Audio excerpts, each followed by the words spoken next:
안녕하세요, 호돌이입니다. 오늘도 영상을 시청해주셔서 감사합니다. 근래 반도체주 반등이 좀 많이 나오는 것 같습니다. 그래서 반도체 주식을 가지고 계신 분들께 좀 힘이 되는 시간이 되었으면 좋겠습니다. 얼마 전에도 이제 영상을 올렸습니다만 삼성전자와 SK하이닉스가 실적의 역성장을 발표했었죠. 그런데 이제 지난 영상에서 말씀드리길 실적의 역성장이 나타났다라는 뜻은 이미 삼성전자와 하이닉스를 가장 최저점에서 매수할 수 있는 기회가 끝난 것일 수도 있다. 그렇기 때문에 우리가 꼭 실적의 하락에 그리고 부정적인 소식들에 주목할 것이 아니라 주가가 이러한 우려를 이미 반영하고 있다는 점을 좀 앞서 생각할 필요가 있다. 다시 한번 좀 강조드려 보도록 하겠습니다. 자, 구독자분께서 질문을 주셨습니다. 삼성전자 주가가 많이 안 좋았었죠. 1년 넘게. 그런데 이제 다른 유튜브들에서 이야기하길 최근에 삼성전자가 파운드리 사업에서 성과가 나오기 때문에 이를 통해서 주가가 반등하니까 파운드리에 주목해서 삼성전자 주식을 사라, 이러한 뉘앙스로 좀 이야기가 나왔었나 봅니다. 그런데 메모리 반도체는 지금 계속 안 좋아지고 있잖아요. 그럼에도 불구하고 파운드리가 이러한 부정적인 이슈들을 만회하면서 주가 상승을 드리븐할 수 있을지 의견을 여쭙니다 라고 물어봐 주셨습니다. 자, 그리고 또 이제 비슷한 질문이 하나가 더 들어왔습니다.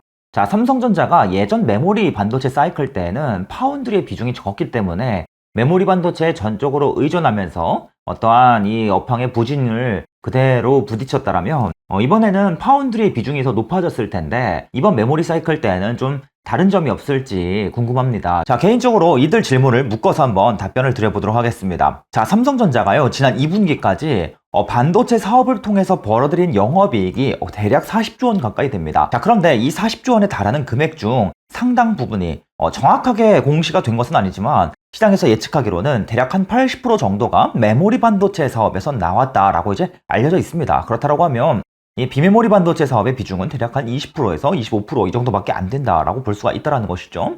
자, 그런데 문제가 무엇인가 하면 지금 메모리 업황이 빠르게 꺾이고 있죠. 메모리 반도체에서 벌 수 있는 이익이 급격하게 줄어들고 있다는 것입니다.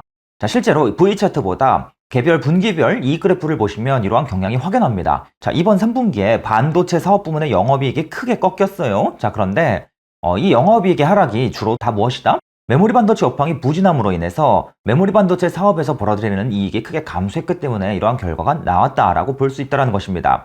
자, 그래서 지금 대략 한 40조 원에 이르렀던 그러한 영업이익 중 거의 한 4분의 3 정도가 지금 메모리에서 나오고 있고 이들 메모리 반도체에서 이익이 대폭 감소 중인 것인데 이 이익이 적게 잡아도 20조 원 정도 감소할 것으로 예측되고 있는데 이 이익을 파운드리 사업에서 모두 메꿀 수가 없습니다. 그 이유가 무엇인가 하면 현재 파운드리 사업에서 나오는 이익 비중은 10조 원이 안 되는 수준인데 이 파운드리 사업이 갑자기 급격하게 성장해서 갑자기 하루아침에 2배 뛴다 하더라도 이 메모리 반도체에서 꺾이는 20조 원의 이익을 모두 메꾸기에는 턱도 없이 부족한 수준이에요. 자, 그런데 또 한 가지 문제가 있습니다, 여러분.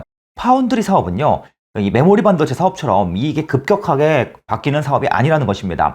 우리가 TSMC의 지난 이익 그래프를 보시면 굉장히 좀 와닿으실 수 있을 거예요. 자, 요 그래프가 TSMC의 이익 그래프이고, 자, 요 다음 그래프가 바로 삼성전자의 이익 그래프입니다. 둘 차이를 비교해보면 어떻습니까? TSMC는 굉장히 안정적으로 꾸준하게 증가하는 특징을 가지고 있죠. 그에 반해서 메모리 반도체는 급격하게 변하는 특징을 가지고 있습니다. 자, 이러한 특징이 나타나는 이유가 무엇인가 하면 파운드리 사업 같은 경우에는 고객과의 단가가 어느 정도 정해져 있어요. 비교적 일정한 범위 내에서 가격이 정해지는데 반해서 생산 물량은 점진적으로 꾸준히 늘어나는 그러한 특징을 가지고 있습니다. 정확하게는 비메모리 반도체 산업의 성장을 따라서 칩의 종류가 다양해지고 또 만드는 칩의 개수가 증감에 따라서 꾸준히 안정적으로 증가하는 그러한 특징이 있다는 것이죠.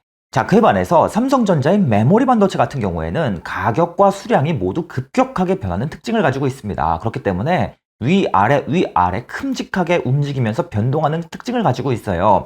자, 그런데 지금 삼성전자의 파운드리 사업 부문도 TSMC와 비슷하게 이익이 꾸준히 안정적으로 증가하는 그러한 특징을 가져오면서 삼성전자의 이익의 레벨을 높여가고 있다. 그런데 삼성전자의 파운드리 사업 또한 메모리 반도체처럼 급격하게 이익이 변하는 것이 아니라 TSMC처럼 점진적으로 꾸준하게 증가하는 그러한 사업 영역이기 때문에 파운드리에서 벌어들이는 영업이익이 막 2배씩 점프하고 이런 일이 벌어질 수가 없다는 것이죠.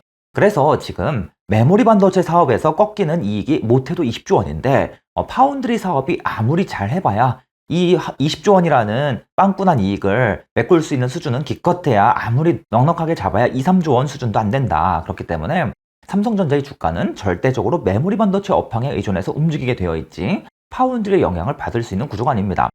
자, 그러면 파운드리가 조금이나마 이익에 가세했으니까 메모리 하락 사이클이요 조금이나마 적어지지 않을까요? 라고 물어보실 수도 있겠습니다만, 자, 안타깝게도 이 또한 그렇지는 않습니다.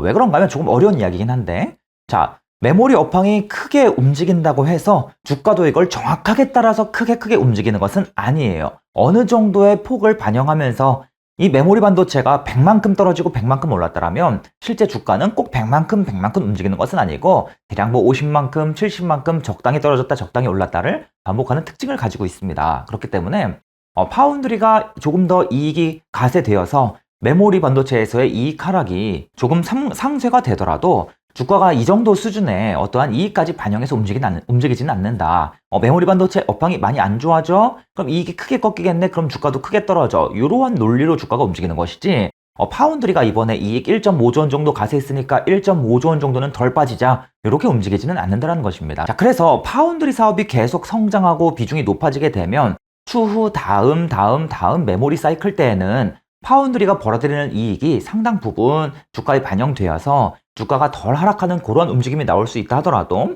지금 당장 이번 메모리 사이클 때 지난 메모리 사이클과 크게 다르게 움직이기는 매우 어렵다. 이렇게 한번 좀 정리를 해드리도록 하겠습니다. 자, 그래서 결론 한번 정리해 보겠습니다. 자, 파운드리 사업에 주목해서 파운드리가 잘 나갈 거니까 지금 메모리가 부진해도 주식을 사셔야 돼요. 이 논리는 틀렸습니다. 다만 메모리 업황의 하락이 꾸준히 지속되고 부정적인 이슈가 계속 나오고 이로 인해서 실적이 큰 폭으로 꺾일 수밖에 없는 상황이지만, 이러한 우려가 이미 바닥까지 다 반영이 된 상태에서 주가는 그 다음 상승 사이클을 노리면서 또는 실적의 하락이 멈출 것을 이미 지금 점점 선반영하면서 주가는 바닥을 다지면서 점점 올라오는 그러한 구간이기 때문에 우리는 오히려 삼성전자가 메모리 반도체에서 벌어들이는 이익이 지금 크게 감소하고 있지만 이러한 감소가 조만간 끝날 것이라는 그러한 기대감이 시장에 반영되는 구간이기 때문에 우리가 더욱더 삼성전자 주식에 주목할 필요가 있다. 이렇게 한번 좀 정리를 해보도록 하겠습니다. 자, 또 질문사항이 있으시면 댓글에 남겨드린 링크로 접수해 주시면 최대한 여러분께서 보내주신 의견을 반영해서 영상과 글을 제작해 보도록 하겠습니다. 자, 오늘도 시청해 주셔서 감사합니다. 이상으로 호돌이었습니다.